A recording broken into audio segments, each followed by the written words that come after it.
आशा madam एक बार मेरी बात सुन लीजिए, मैं सच कह रहा हूँ, इसमें दीपक की कोई गलती नहीं है। अनिल जी, आपके बेटे को मैंने खुद रंगे हाथों पकड़ा है। इसकी वजह से मेरे स्कूल का नाम खराब हो जाता। और तुम स्कूल में घुसे कैसे? मैंने तो तुम्हें रस्टिकेट कर दिया था। मैडम क्या कर रही हैं आप? देखिए आप ठीक नहीं कर रही हैं, अब इसका भविष्य बर्बाद कर रही है। मैं भी चुप नहीं बैठूंगा। आप मेरे स्कूल में खड़े होकर मुझे ही धमकी दे रहे हैं। निकलिए यहाँ से, निकलिए यहाँ से, जाओ, ऐसे जाओ।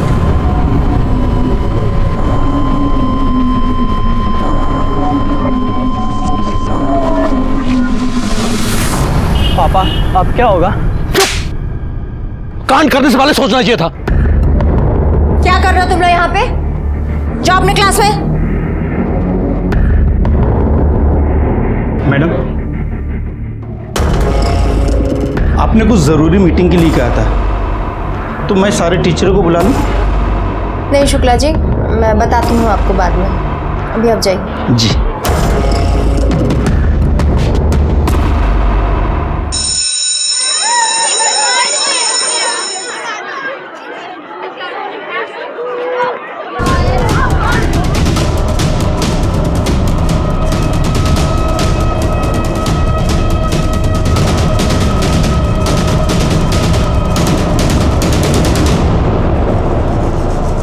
नेहा दरवाजा खोलो।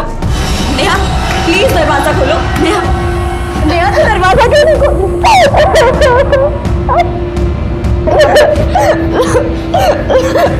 क्या हुआ? दीदी मुझे बहुत डर लग रहा है। पहले मुझे ये बता कि तेरे साथ हुआ क्या है? किसी ने कुछ कहा है तुझे?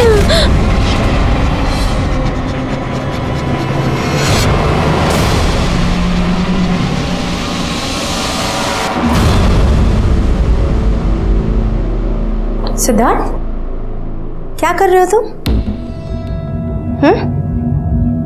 कुछ पूछ रही हूँ तुमसे, क्या कर रहे हो तुम इस समय? तुम्हारा दिमाग खराब है क्या? हाँ? रोज दुकान बंद करके घर चले आते हो दोपहर में? तो आखिर रखा क्या है उस छोटी सी दुकान में?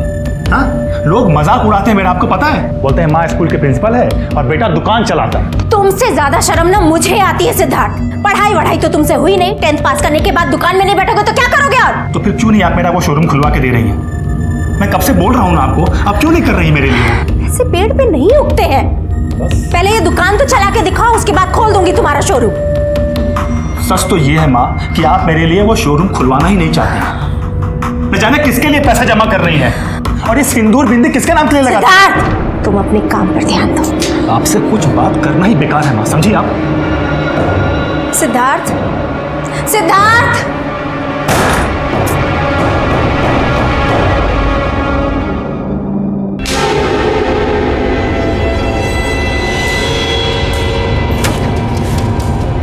तुमको मना किया है ना कि यहाँ पे मत आया करो। ये औरत को ना कुछ समझ में नहीं आता। ये लड़का कौन है? क्या जाने, है तो प्रिंसिपल, लेकिन इनकी हरकतें तो देखो। एक बात बता, इसके पति को तो कभी हमने देखा नहीं, तो ये किसके नाम का सिंदूर लगाती है? पता नहीं।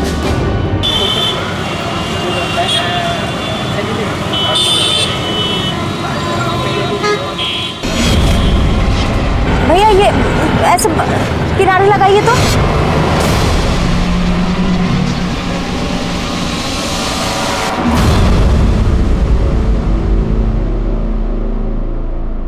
भैया उस ऑटो का पीछा करिए तो।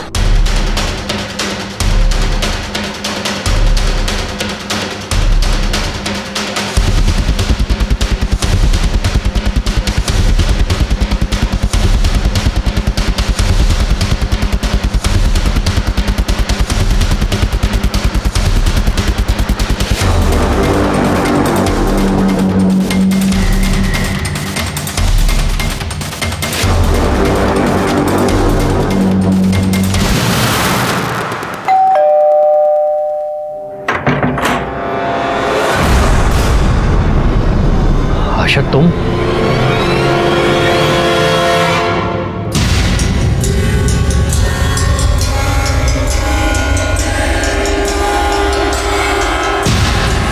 न जाने किसके लिए पैसा जमा कर रही हैं और किसके नाम का ये सिंदूर लगा रही हैं।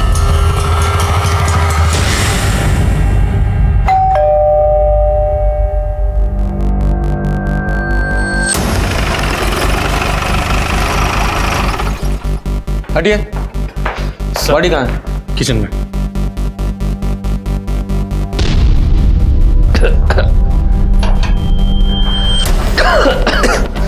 सर बड़े ब्रूटल तरीके से मौत हुई है। सर इनका नाम आशा शर्मा था, स्कूल में प्रिंसिपल थी और सर इनकी एज कुछ 45-46 के अराउंड होगी। सर हम यहाँ पर जब आए थे तब दरवाज़ा बाहर से लॉक था, फिर हमने ही खुलवाया। ये देखिए सर। हाँ लेकिन ये तो सेल्फ लॉक है ना, हो सकता है कोई घर के अंदर पहले से ही हो, जलाने के बाद दरवाजा बंद करके भाग गया। माँ माँ माँ माँ माँ रुको। माँ भगवान। आप इनके बेटे हैं सिद्धार्थ? कहाँ थे आप? मैं सर अपनी शॉप पर था, मुझे मेरे पड़ोसी का फोन आया, तभी मैं भागता हुआ इधर आया। भगवान। पासवान, बॉडी को पोस्टमार्टम के लिए भेजो, फॉरेंसिक को बुलाओ और घर की अच्छे से जांच करो। सर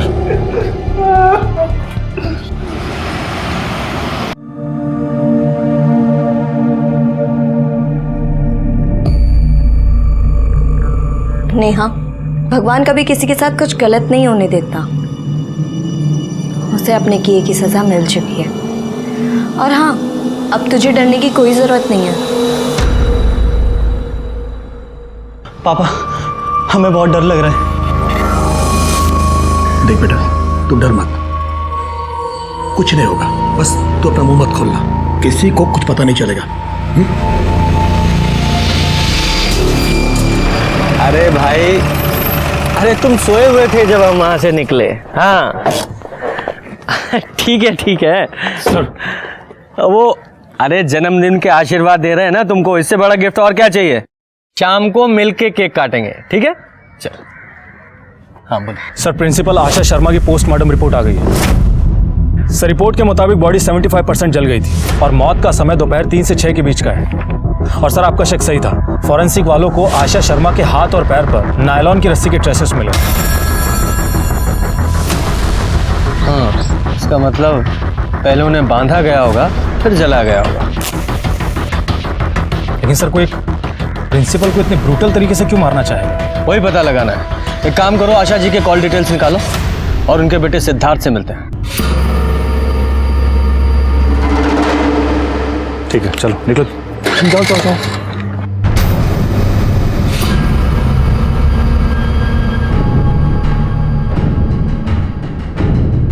सर आप लोग इस वक्त यहाँ पे? हमें तुमसे जरूरी बात करनी है। अंदर बैठ के बात करते हैं। तुम्हारी माँ किसी हादसे में नहीं मरी थी, उनका खून हुआ है। क्या खून? सर लेकिन उनका खून कौन कर सकता है? ये तो तुम बताओगे ना। हम कैसे बताएंगे सर, हमको तो कुछ पता ही नहीं कि उनका खून भी हुआ था। अच्छा, उनकी किसी से कोई दुश्मनी थी या कोई लड़ाई हुई थी? सर माँ की कभी किसी के साथ कोई दुश्मनी नहीं थी। हाँ लेकिन अभी कुछ दिन पहले उनके स्कूल में एक स्टूडेंट के फादर के साथ उनका झगड़ा हुआ था। सर मेरी दुकान ठीक स्कूल के सामने ही है, इसलिए मैंने ये सब कुछ देखा था। क्या हुआ था दोनों के बीच? सर प्रॉब्लम का तो पता नहीं, लेकिन वो अनिल अपने बेटे को लेकर के हमारे घर पे भी आया था माँ से मिलने के लिए। बोले कितना पैसा चाहिए मैं ला के दूंगा, लेकिन नाटक बंद कीजिए अपना। क्या हो रहा है यहाँ पर? अरे होना क्या है? तुम्हारी माँ का दिमाग खराब हो गया है। अरे छोटी सी बात का पतंगड़ बना रही है। जबान के बात करिए पहले आप। सिद्धार्थ, तुम बीच में मत बोलो। कौन है ये आदमी? निकलो। देखिए निकलिए बाहर। ठीक नहीं कर रही आप। बाहर निकलिए। मैं अपने बच्चे का भविष्य बर्बाद नहीं होने दूंगा। देखिए आप ठीक नहीं कर रही मैडम, मैं अपने बच्चे का भविष्य बर्बाद नहीं होने दूंगा, मैं छोड़ूंगा नहीं, देख लीजिएगा। लेकिन एग्जैक्टली हुआ क्या था? सर एग्जैक्ट प्रॉब्लम तो मुझे नहीं पता, लेकिन शायद वो माँ को रिश्वत देने की कोशिश कर रहा था और माँ ने वो पैसे लेने से मना कर दिया, तो उसके बाद माँ ने हमें भी कुछ नहीं बताया। सर तुम ही ना बस अपना ख्याल नहीं रखती हो, नहीं क्या करना चाहिए ना, पता चला गया। हाँ। पापा वो पुलिस आई है। क्या? चल जा अंदर, जा दरवाजा खोलो। जी अनिल जी से बात करनी है हमें, आपसे और आपके बेटे से आशा जी के बारे में बात करनी है। सर बड़ा दुख हुआ उनके बारे में सुनकर, लेकिन सर मुझे तो विश्वास ही नहीं हो रहा है। कई इस हादसे में उनकी मौत हो गई। उनकी मौत हादसे में नहीं हुई, किसी ने उनका खून किया है। क्या? खून? क्यों, आपको नहीं पता? सर मुझे तो वही पता है जो सब लोगों को पता है। ठीक है, मुद्दे पर आते हैं। आपका आशा जी के साथ झगड़ा चल रहा था ना, और आप धमकी देने उनके घर भी गए थे। कहीं आपने अपनी धमकी को कुछ ज्यादा ही सीरियसली तो नहीं ले लिया और आपने ही आशा जी को? नहीं सर, माना कि हमारे बीच में थोड़ी प्रॉब्लम थी, लेकिन सर बात इतनी बड़ी भी नहीं थी। तो फिर क्या बात थी? वो सर, मेरा बेटा पढ़ने में बहुत अच्छा है, लेकिन आशा मैडम कह रही थी कि इसकी अटेंडेंस कम है, इसलिए एग्जाम में नहीं बैठ सकता। तो सर मेरे बेटे का साल खराब हो जाता, इसलिए मैंने उनसे बहुत रिक्वेस्ट की। तो फिर वो कहने लगी कि एग्जाम में तभी बैठ सकता है जब मैं उन्हें 2 लाख रुपए दूंगा। बस सर इसी बात पे थोड़ी हमारी आपस में बातचीत हुई थी सर, बहस हुई थी। बेटा कहाँ है आपका? सो रहा है सर। कितने साल की उम्र है? 16 साल का। इतना छोटा भी नहीं है, और वैसे भी उसकी कुंभकर्ण की नींद नहीं है जो उठ नहीं सकता। जाइए, बुलाइए। गुरु की इज्जत नहीं कर सकते तो कानून की तो इज्जत कीजिए। बुलाइए।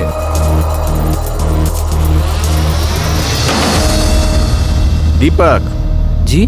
क्या हुआ था बेटा? वही जो पापा ने बोला। क्या बोला पापा ने? सर मैंने बोला ना सर, इसकी अटेंडेंस थोड़ी कम थी, इसलिए आशा मैडम बोल रही थी कि इसे एग्जाम में नहीं बैठने देंगी। वो हमसे पैसे मांग रही थी। कमाल है, लोग बाग अपने बच्चों को दूसरों के सामने बोलने के लिए प्रोत्साहित करते हैं और आप अपने बच्चों को बोलने ही नहीं दे रहे हैं। खैर, कल 3 से 6 के बीच आप कहाँ थे? मैं अपने घर पे था। क्यों, दफ्तर नहीं गए? जी नहीं। हमारी नजर आप पर और आपके बेटे पर रहेगी। शहर छोड़कर जाने के बारे में सोचना भी नहीं। ये क्या हुआ है? गर्म पानी गिरने से जल गया। जल गया? सर ये आशा जी तो बड़ी अजीब ही औरत थी। बच्चों को एग्जाम में बैठने देने के लिए पैसे मांग रही थी। मामला कुछ और ही लग रहा है। इन लोगों की कॉल डिटेल से पता करो कि कल ये लोग 3 से 6 के बीच में कहाँ थे, और ये भी पता करो कि इन लोगों ने कोई हाल फिलहाल में नायलॉन की रस्सी खरीदी थी क्या। आशा जी के घर पे जाओ, उनके आस पड़ोस में पता लगाओ कि उन्होंने उनके घर में किसी को आते जाते देखा था या कोई अजीब बात नोटिस की थी। और हाँ, उनके स्कूल में भी पूछताछ करो। नहीं सर, आशा मैम की तो किसी से कोई अनबन नहीं थी। इनफैक्ट वो तो बहुत ही अच्छे नेचर की थी, सबसे घुल मिल के रहती थी। कोई भी ऐसा दिन नहीं था जब वो स्कूल ना आए। लेकिन सर एक बात है, जिस दिन उनकी मौत हुई उस दिन वो स्कूल नहीं आई थी। सर आशा मैम सिंदूर बिंदी लगाती थी, लेकिन किसी ने उनके पति को नहीं देखा अभी तक। और सर हाँ, एक बात और, उनके घर पे एक मुस्लिम लड़का आता है हमेशा। पता नहीं वो लड़का कौन है।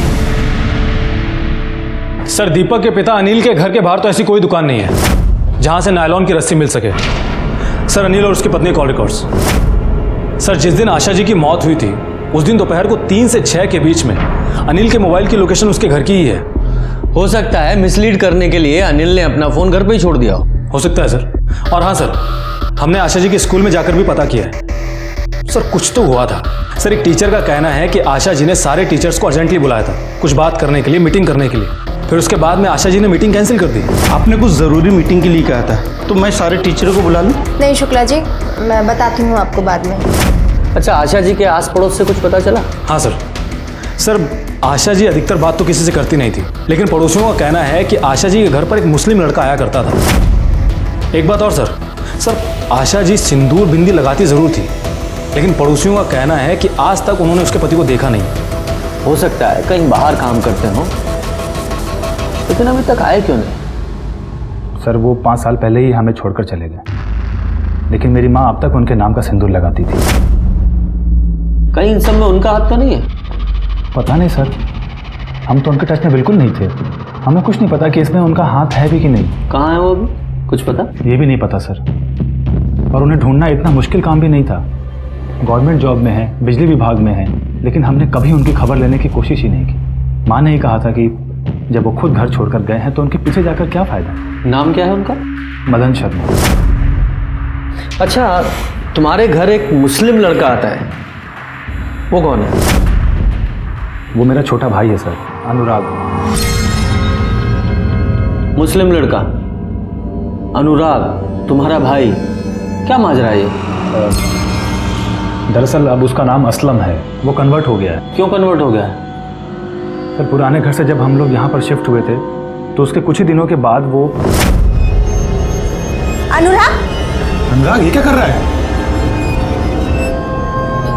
ये सब क्या है अनुराग? क्या कर रहे हो? पूछ रही हो कुछ? मैं कन्वर्ट हो गया अम्मी। क्या अम्मी? जानता था अम्मी आपको प्रॉब्लम होगी, लेकिन मैं ऐसी दोहरी जिंदगी नहीं जी सकता।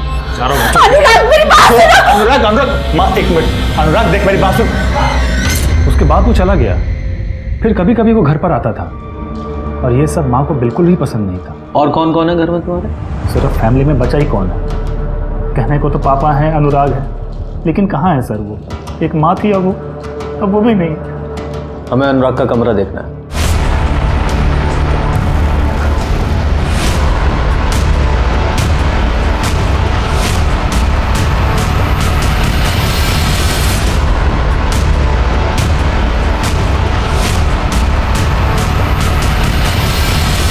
क्या मियाँ, ये किताबें, तुम्हारा ये हुलिया, क्या है ये सब? सर हमें पढ़ने का बेहद शौक है। भाई पढ़ने का शौक तो हमें भी बहुत है।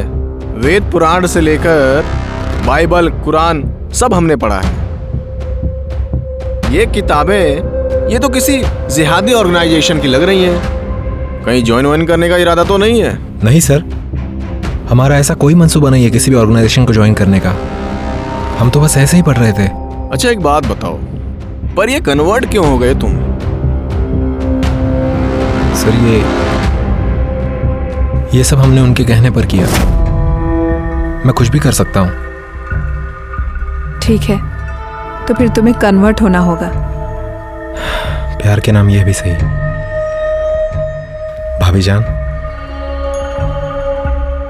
मैं मेरे नुसरत के लिए कुछ भी कर सकता हूँ। सर हम नुसरत से बेपनाह इश्क करते हैं। अच्छा, और तुम्हारा ये बेपनाह इश्क तुम्हारी माँ को मंजूर नहीं था, इसलिए तुमने उन्हें मार दिया? नहीं सर, हमारे अम्मी का मानना ना मानना ये उनका पर्सनल डिसीजन था। हम अपने टर्म्स पे रह रहे थे, उनकी रजामंदी की जरूरत नहीं थी। हम उनसे बीच बीच में मिलने जाते थे, उनकी मौत से एक दिन पहले भी गए थे, मगर अपनी अम्मी के दिल में अपने लिए प्यार नहीं जगा पाए। सर हाँ ठीक है अनुराग, असलम आप जा सकते हैं। जी सर, आशा जी के कॉल रिकॉर्ड्स और लोकेशन डिटेल्स भी आ गए हैं। सर जिस दिन आशा की मौत हुई थी उस दिन सुबह वो स्कूल नहीं गई थी, बल्कि उन्नाव गई थी और उसके बाद फिर वापस घर पर आ गई थी। और सर मौत से 1-2 दिन पहले आशा जी ने गैस एजेंसी में फ़ोन किया था सिलेंडर के लिए, और मौत वाले दिन सुबह भी फ़ोन किया था। हाँ, उस दिन मैंने एक सील्ड सिलेंडर वहाँ देखा तो था। पता करो वो डिलीवरी बॉय कौन था जिसने सिलेंडर डिलीवर किया था, और ये भी पता करो कि आशा जी उन्नाव किस लिए गई थी। जी सर।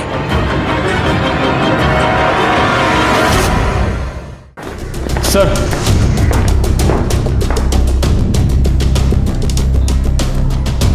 सर इसने ही आशा शर्मा के घर पर गैस सिलेंडर डिलीवर किया था। नाम क्या तुम्हारा? सोनू माझी है साहब। लेकिन साहब हम कुछ नहीं किए हैं साहब, हम इनको बताए हैं, हमको पता चला कि वो जल के मर गए हैं साहब। हम बाल बच्चे वाले आदमी साहब, हम कुछ नहीं। अरे ठीक है, हमें पता है तुमने कुछ नहीं किया, तुम्हारी थोड़ी सी हेल्प चाहिए बस। 12 अप्रैल को जब तुमने आशा जी के यहाँ गैस सिलेंडर डिलीवर किया था, क्या इनमें से कोई वहाँ मौजूद था? नहीं साहब, ये नहीं थी, वो तो 25-30 साल की लड़की थी साहब। अच्छा स्केच बनवा सकते हो? हाँ फोटो? हाँ नहीं साहब, इतना अच्छे से देखे तो नहीं थे, ठीक से याद नहीं आ रहा है, लेकिन अगर एक बार देख लेना सामने से तो झट से पहचान लेंगे। ठीक है तुम जाओ, और हाँ जाने से पहले नाम नंबर लिखा के जाना, जरूरत पड़ी तो दोबारा बुलाएंगे तुम्हें। साहब इस सब 10 दिन में हो जाएगा ना साहब? क्यों, अभी तो दशहरा भी नहीं है। रामलीला में पार्ट लिया है क्या तुमने? नहीं साहब, क्या है ना कि हमारा कंफर्म टिकट हुआ है दरभंगा का, हम छुट्टी में जा रहे हैं बिहार। सुनो तुम भी जाओ। हाँ सर, ये आशा की फैमिली में तो सारे मेल्स ही हैं, उसके दोनों बेटे सिद्धार्थ और वो दूसरा अनुराग जो कन्वर्ट हुआ है, और आशा जी का पति मदन। फिर ये 25 से 30 साल वाली लड़की कौन हो सकती है? अनुराग बोल रहा था ना उसकी कोई गर्लफ्रेंड है। अनुराग और उसकी गर्लफ्रेंड को बुलाओ, हो सकता है आशा जी के मर्डर में उसी का कोई हाथ। नेहा चलो खाना खा लो। नहीं, मेरा मन नहीं है। मैंने बोला ना, अब कोई प्रॉब्लम नहीं है, प्रॉब्लम की जड़ खत्म हो चुकी है। चलो खाना खा। बोला ना मेरा मन नहीं है। जो हुआ बहुत गलत हुआ, मुझे नहीं खाना। नेहा। अनुराग। असलम। ठीक है, इनमें से आपकी गर्लफ्रेंड कौन है? जी नुसरत, हमारी गर्लफ्रेंड। और ये हमारी भाभी जान हिना। ठीक है, आप इधर रुकिए, आप दोनों अंदर चलिए, साहब ने बुलाया, आइए। सर आपने हमें और नुसरत को बुलाया था? नहीं, बस वो हमको नुसरत से मिलना था और पूछना था कि जिस वक्त आशा जी के घर में आग लगी थी उस वक्त आप दोनों कहाँ पर थे? सर हम दोनों नुसरत के भाभी जान के घर पे थे, हिना शेख। ठीक है, आप नुसरत की डिटेल्स लिखवा दीजिएगा पर। ठीक है सर, चलिए। आप लोग शहर छोड़कर बाहर मत जाइएगा। सर आप लोग हमारी अम्मी की कत्ल के लिए हम पर शक कर रहे हैं? हम सिर्फ अपना काम कर रहे हैं। और एक कहावत तो आपने सुनी होगी कि कई बार घर के चिराग से ही घर में आग लग जाती है। जाइए, चलिए।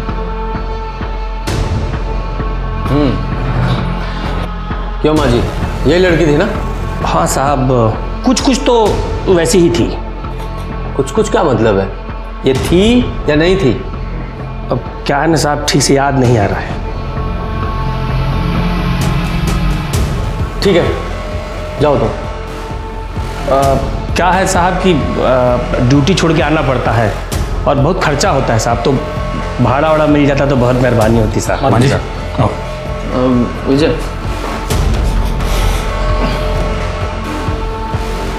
चलो।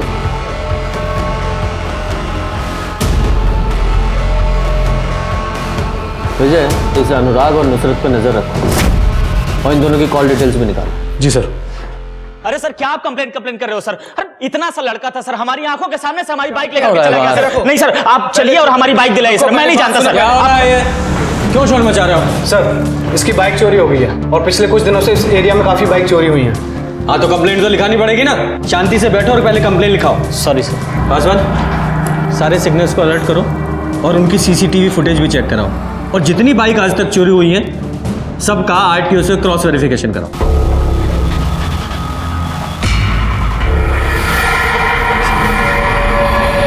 आप अपने लॉयर से बात कीजिए, मुझसे नहीं।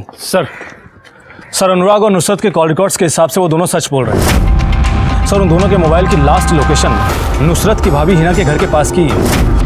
और सर हमने आशा के पति मदन के बारे में इलेक्ट्रिसिटी डिपार्टमेंट में जाके पता किया, उसका ट्रांसफर हुआ है उन्नाव में। उन्नाव? ये आशा जी के कॉल रिकॉर्ड्स के हिसाब से अपनी मौत से पहले वो उन्नाव ही गई थी ना, राइट? हाँ सर। और सर मदन के ऑफिस वालों ने बताया है कि आशा ने वहाँ के पुलिस स्टेशन में मदन के अगेंस्ट कंप्लेंट करवाई थी दूसरी शादी करने पर। मदन ने दूसरी शादी की थी और इसी वजह से मदन को जॉब से निकाल दिया था। पता किया किससे की उसने दूसरी शादी? हाँ सर।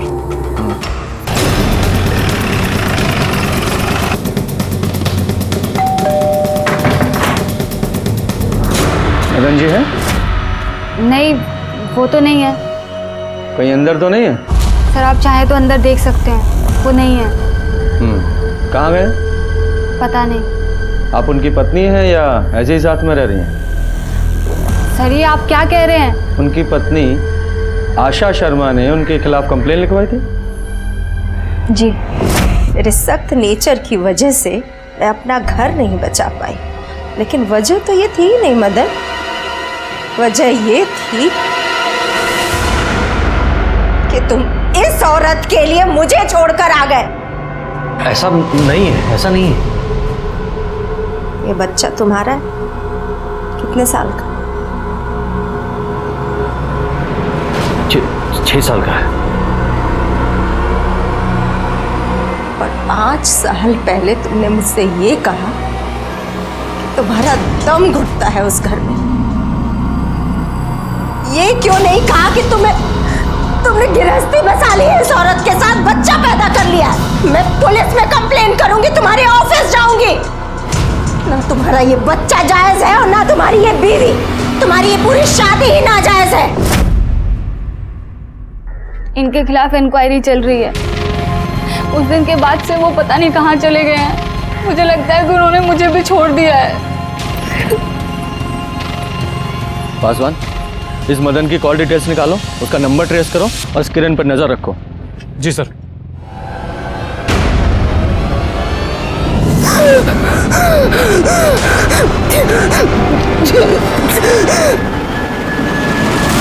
सर, मदन का फोन उस दिन से ही स्विच ऑफ है जिस दिन आशा शर्मा की मौत हुई थी, और उसके फोन की लास्ट लोकेशन भी आशा के घर के एरिया की ही है, और वो भी उस वक्त की जिस वक्त आशा को जलाया गया था। आशा जी ने मदन के खिलाफ कंप्लेंट की थी, जिसकी वजह से इस मदन की नौकरी छूटने वाली है और दूसरी बीवी भी। कहीं ऐसा तो नहीं कि किरण और मदन दोनों ने मिलकर आशा जी को जला दिया हो? वो औरत जिसे उस सिलेंडर वाले ने आशा जी के घर पे देखा था, हो सकता है वो किरण ही हो। जब तुम्हारी जरूरत थी तो पहले शादी की, बच्चे पैदा किए, अपनी लाइफ को पूरा एंजॉय किया आपने, और अब इस उम्र में अपनी पहली पत्नी के होते हुए उसे धोखा देकर अपने से आधी उम्र की लड़की के साथ तुमने दूसरी शादी कर ली, और जब पहली बीवी ने कंप्लेंट की तो मार डाला उसे। नहीं सर, मैंने नहीं मारा आशा को। आपकी कॉल डिटेल्स हैं हमारे पास। जिस समय और जिस दिन आशा जी का मर्डर हुआ, आपकी फोन की लोकेशन उन्हीं के घर के आसपास एक्टिव थी। जी, मैं गया था वहां पर।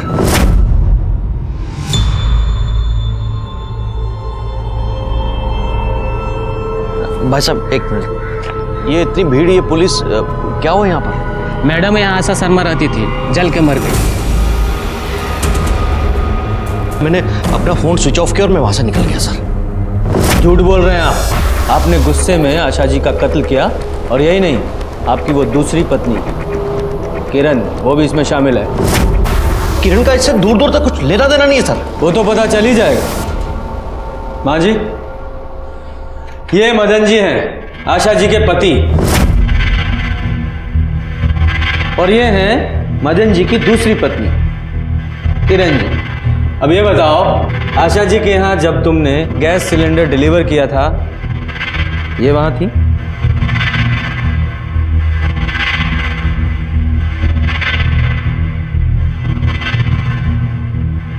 हाँ साहब, यही होगी साहब, क्योंकि जो दूसरे घर में आग लगाए उसे किसी दूसरे को आग में झोंकने में कितना वक्त लगेगा? हो ना हो यही होगी साहब। अरे होंगी क्या मतलब है? देखो, थी या नहीं थी, कंफर्म करो।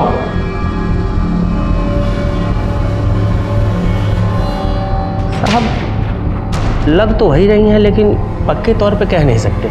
यही हो सकती है साहब, और कौन करेगा? पांडे, लेके जाओ इसे। जाओ। पासवान। सर,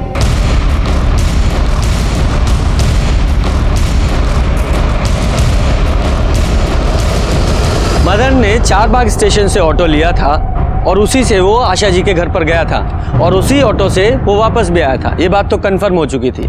तो सीधे सीधे आशा जी के खून में उसका हाथ नजर नहीं आ रहा था, लेकिन आशा जी के खून की प्लानिंग में उसका हाथ नहीं था, इस बात से हम इनकार नहीं कर सकते थे। आशा जी के केस में हमारे सामने बहुत सारे सस्पेक्ट्स थे, लेकिन मुझे लग रहा था कि मैं और भी दिशाओं में देखने की जरूरत थी। मुझे एक काम करो, ये आशा जी के स्कूल में एक बार फिर से जाके पता करो, क्योंकि ये काफी स्ट्रिक्ट थी। हो सकता है किसी स्टूडेंट का एंगल सामने आए।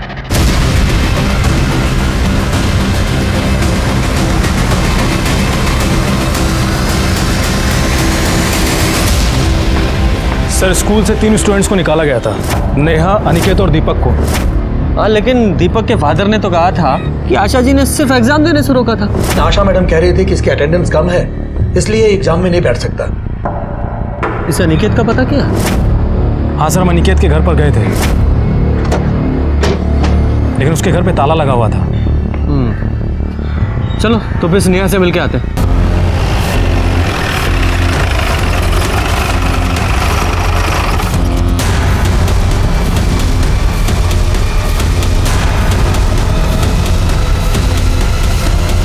क्या हुआ है?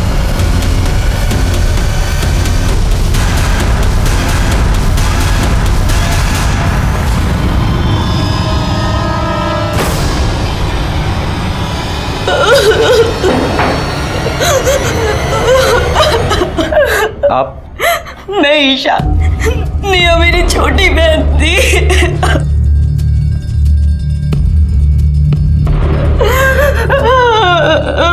आप कहाँ थी जब ये सब कुछ हुआ? आज मैं ऑफिस से जल्दी आ गई और जैसे ही मैं घर में आई। नेहा, नेहा कहाँ है तू? मैंने देखा कि नेहा इस हालत में है। ये किसी परेशानी में थी या डिप्रेशन में? नहीं सर, नेहा बिल्कुल नॉर्मल थी। ऐसा जरा चेक करो, कोई सुसाइड नोट वगैरह मिलता है तो। सर सॉरी ईशा जी, लेकिन आप बता सकती हैं कि इसे स्कूल से क्यों निकाला गया था? हो सकता है उसी वजह से इसने सुसाइड किया हो। बाय द वे, आपको पता है कि इसके स्कूल की प्रिंसिपल आशा शर्मा, उनका भी मर्डर हो गया? हाँ सर, सुना तो था मैंने। सर सुसाइड नोट तो नहीं मिला है। ठीक है पूजा,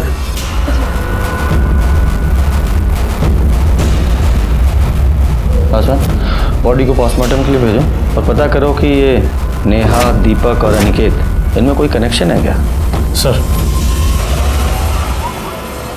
सर नेहा की पोस्टमार्टम रिपोर्ट आ गई है।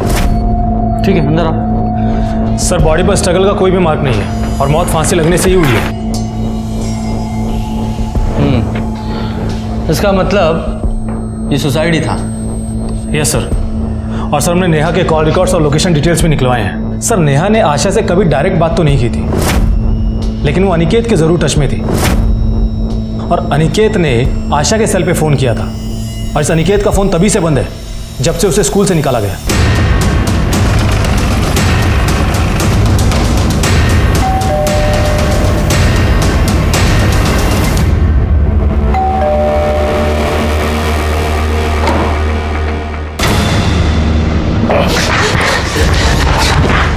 कहाँ भाग रहे हैं? ले चलो।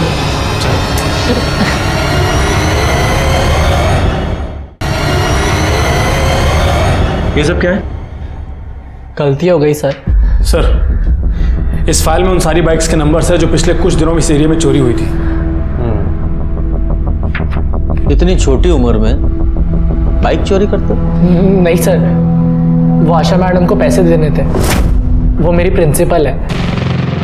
प्रिंसिपल हैं? हाँ, उन्होंने ही मुझे कहा था 2 लाख रुपए लाने के लिए। मेरे पास तो इतने पैसे थे नहीं सर, इसलिए चोरी की हुई बाइक को बेचकर मुझे पैसे देने पड़े। पैसे क्यों मांगी थी उन्होंने?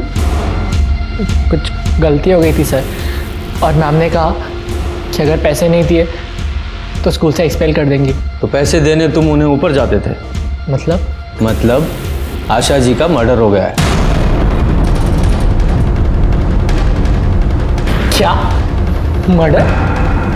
सर मुझे पता भी नहीं, मेरा फ़ोन बंद था और सिद्धार्थ भैया भी इतने दिनों से पैसे लेने आए, उन्होंने मुझे कुछ नहीं बताया। सिद्धार्थ?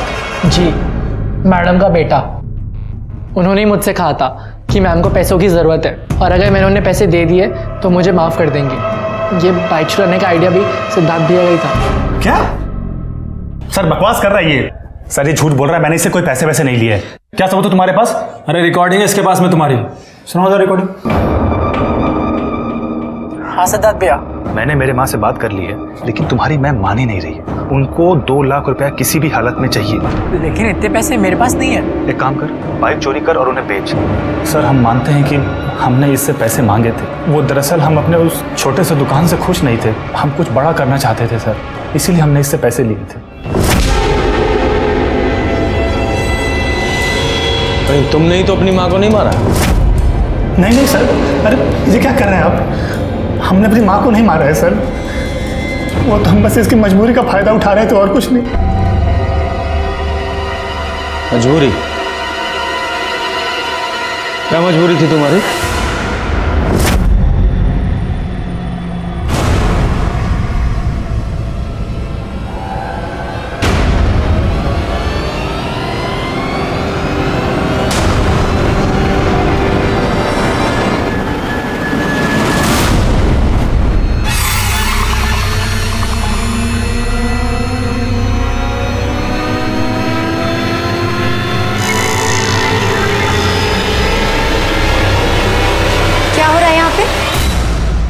नहीं कुछ नहीं कुछ।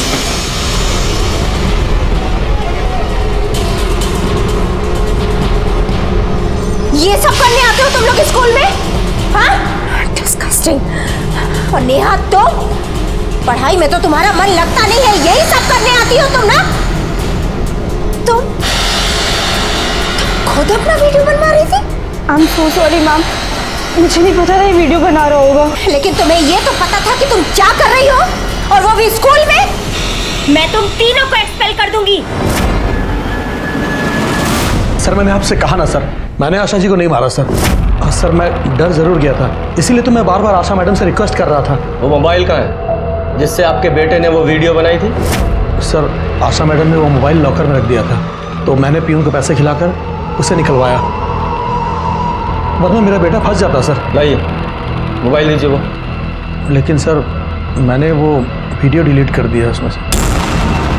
उस डिलीट वीडियो को कैसे रिकवर करना है हमें अच्छी तरह से पता है। लाइए मोबाइल दीजिए।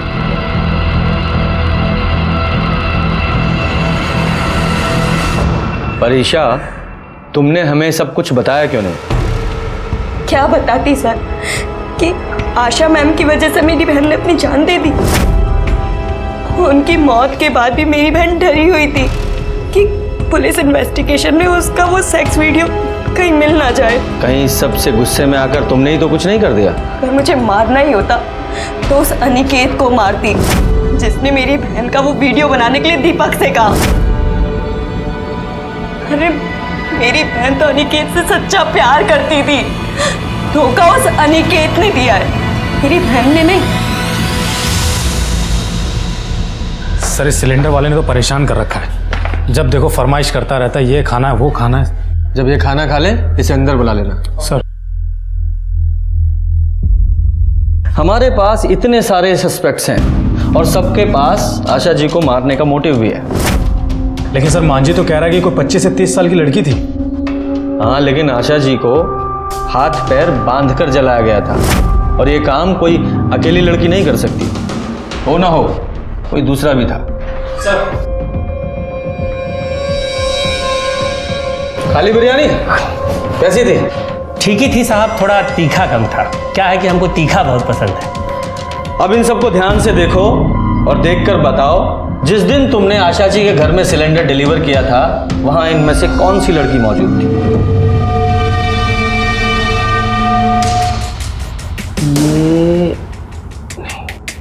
ये नहीं थी साहब। ये भी नहीं थी साहब। क्या है ना साहब कि अब इतना सारा फोटो देखकर हमारा दिमाग ही काम नहीं कर रहा है। निकलो निकलो यहां से, जाओ। मजाक लगा रखा है तुमने यहाँ? पुलिस इंक्वायरी चल रही है। हाँ ना तुम्हारी हाँ ना के चक्कर में किसी की जिंदगी बर्बाद हो सकती है। दरभंगा का टिकट है ना तुम्हारा? चलो सीधे जाके गाड़ी में बैठ जाओ, निकलो। चलो जाओ जाओ।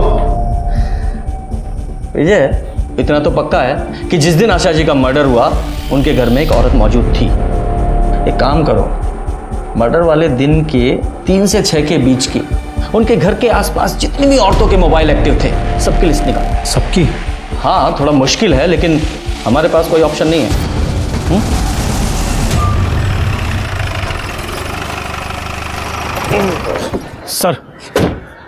सर जिस दिन आशा शर्मा की मौत हुई थी उस दिन दोपहर 3 से 6 के बीच में करीब 314 औरतों के फोन एक्टिव थे उस एरिया में। Very good. अच्छा एक काम और करो, इन सारे नंबर्स को अपने सस्पेक्ट के कॉल रिकॉर्ड से मिलाकर देखो कौन किसके कांटेक्ट में था।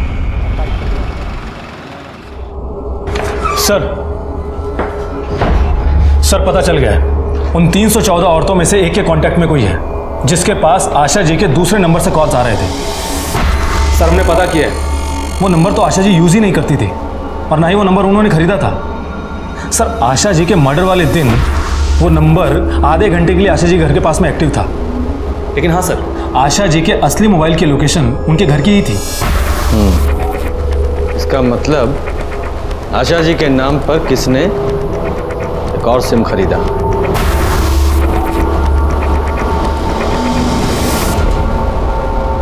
हाँ तो बोलिए हिना भाभी जान, आपके मोबाइल पर आशा जी के दूसरे नंबर से कॉल कैसे आया?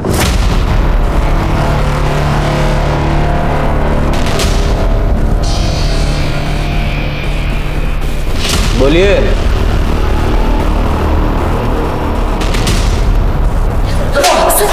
सर रुक जाइए,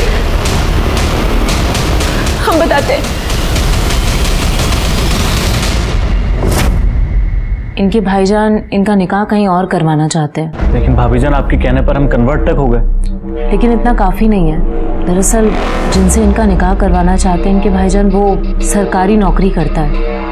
वो उनके अब्बू थे ना इकबाल के, वो गुजर गए तो उनकी जगह पर उन्हें नौकरी मिल गई। अब आपको सरकारी नौकरी तो नहीं मिल सकती है ना?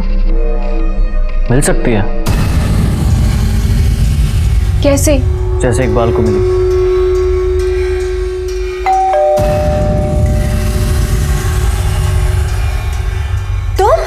अम्मी, हमें आपसे कुछ बात करनी है।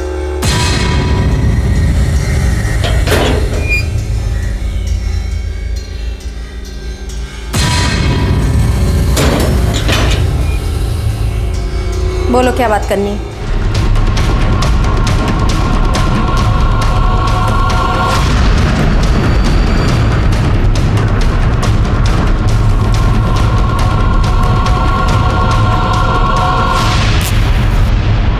सर, मेरी क्वालिफिकेशन अच्छी है, मुझे उनके नाम पर अच्छी नौकरी मिल जाती।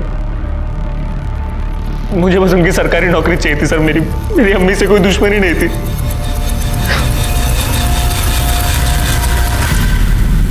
एक बेटा सिर्फ नौकरी पाने के लिए कैसे अपनी मां का खून कर सकता है? अनुराग, हिना और नुसरत तीनों को उनके किए की सजा मिली। लेकिन सवाल ये उठता है कि क्या आशा जी को उनके साथ होने वाले अपराध की दस्तक नहीं मिली थी? मिली थी, क्योंकि अनुराग कन्वर्ट हो गया था, वो उनके अगेंस्ट चला गया था। इसी बात से यह दस्तक मिली कि उनका बेटा मतलब पढ़ने के लिए कुछ भी कर सकता है। नेहा ने सुसाइड कर लिया, तो क्या ईशा को इस बात की दस्तक नहीं मिली थी कि उसकी बहन इतना बड़ा कदम उठा सकती है?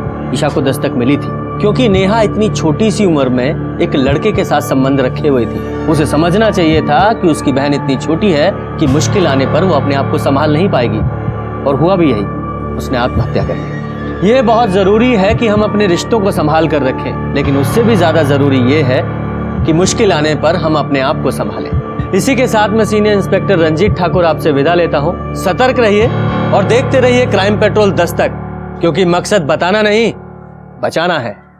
जय हिंद।